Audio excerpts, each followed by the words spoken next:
Imagine living in a time when peace wasn't just the absence of war, but the presence of wholeness, justice, and divine favor. In the Bible, peace shaped laws, guided prophets, and even pointed to the coming of the Messiah. Today, we're taking a deep dive into how the concept of peace shaped biblical times and why it still matters. In ancient Hebrew culture, the word for peace was shalom. But shalom meant more than just calm or quiet. It meant completeness, restoration, and right relationship with God, with others, and within yourself.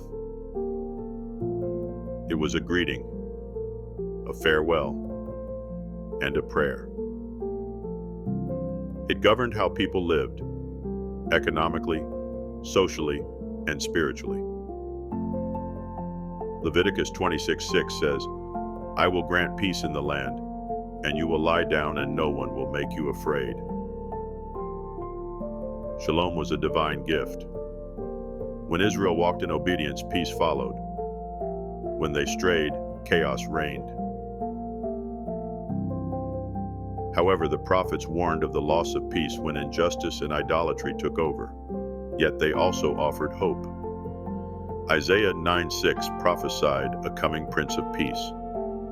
Peace wasn't just a present condition, it was a future promise. The prophets envisioned a world where swords would be beaten into plowshares and where every person would sit under their own vine in safety. Micah 4:3-4. Even in judgment, God's heart was to restore shalom. He longed for his people to be whole again. Then came the Prince of Peace, Jesus, born into Roman-occupied Israel, where so-called peace came through fear and force. But Jesus offered something radically different. In John 14:27, he says, "Peace I leave with you, my peace I give you. I do not give to you as the world gives." Jesus embodied shalom. He healed bodies, forgave sins, and reconciled enemies. He didn't just talk about peace, he made peace through the cross.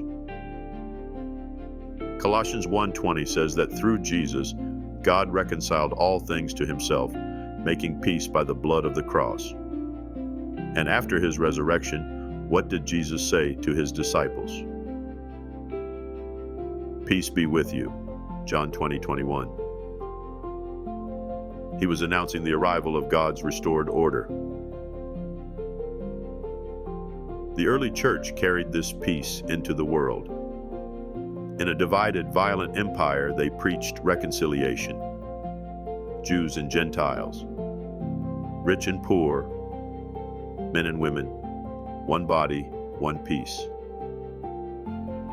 Ephesians 2:14 states, "For he himself is our peace, breaking down the wall of hostility." They became ambassadors of peace, not by compromise, but by radical love. So how did the concept of peace shape biblical times? It was a framework for living, a vision for what could be, a promise fulfilled in Christ. And it's not just history, it's our calling. Blessed are the peacemakers, for they shall be called children of God. Matthew 5:9.